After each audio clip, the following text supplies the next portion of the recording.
Hello বন্ধুরা, সবাই কেমন আছেন? আমিও ভালো আছি।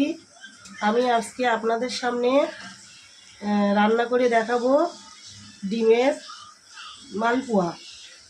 এবার আমি এসছি প্রথম থেকে শুরুতেই আমি দেখাতে পারিনি, কিন্তু কারেন্ট অফ ছিল।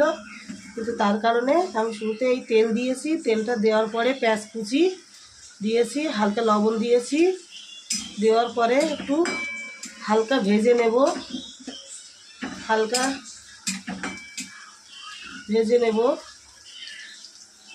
এবার পেঁয়াজটা হালকা ভাজা হয়ে গিয়েছে। এবার দেব আমি আদা রসুন বাটা। আদা রসুন বাটা দিয়ে একটু নেড়ে চেড়ে নেব। আদা রসুনটা ভাজা ভাজা মতো হয়ে গেছে। এবার আমি পরিমাণ মতো লঙ্কার গুঁড়ো দেব, দিয়ে